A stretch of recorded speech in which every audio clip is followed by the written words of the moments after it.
چلیے ذرا رفتار کم کیجیے اور ہمارے ساتھ قدم رکھیں سوئس عیش و عشرت کی اس دنیا میں، جہاں وقت تیز نہیں دوڑتا بلکہ ٹھہر کر چلتا ہے۔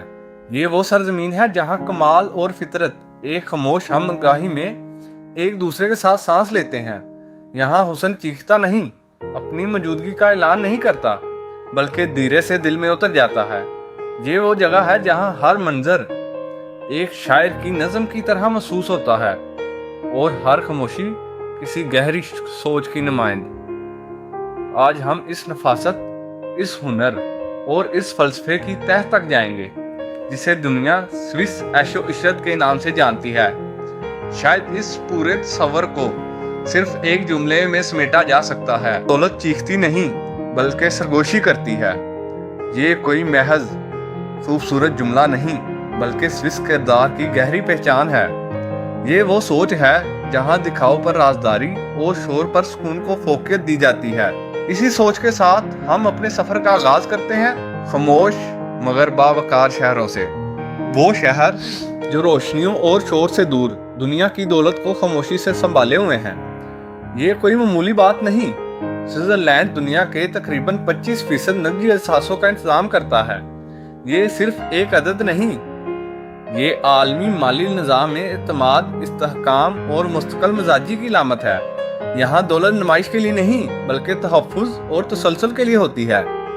لیکن یہ کہانی صرف پیسے تک محدود نہیں، یہ اس تصور کی داستان ہے جسے پرانی دولت کہا جاتا ہے۔ وہ دولت جو نسلوں میں منتقل ہوتی ہے، جو شور نہیں مچاتی اور جو وقت کے ساتھ اور زیادہ مضبوط ہو جاتی ہے۔ اب آئیں مالی دنیا سے نکل کر اس فن کی طرف بڑھتے ہیں جو سوئس کمال کی اصل روح ہے۔ گھڑی سازی کا فن، وقت کو قابو رکھنے کی ایک نہ ختم ہونے والی صبر آزما اور بے حد خوبصورت کوشش۔ ایک دور تھا جب جدید ٹیکنالوجی نے اس صنعت کو تقریباً ختم کر دیا تھا۔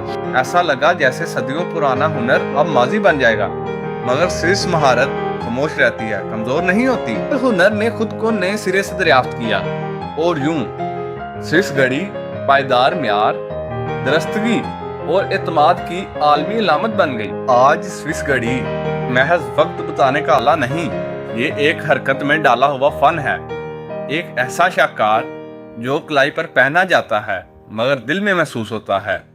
ہر گیر، ہر حرکت، ہر ٹک انسانی صبر، مہارت اور کمال کی کہانی سناتا ہے۔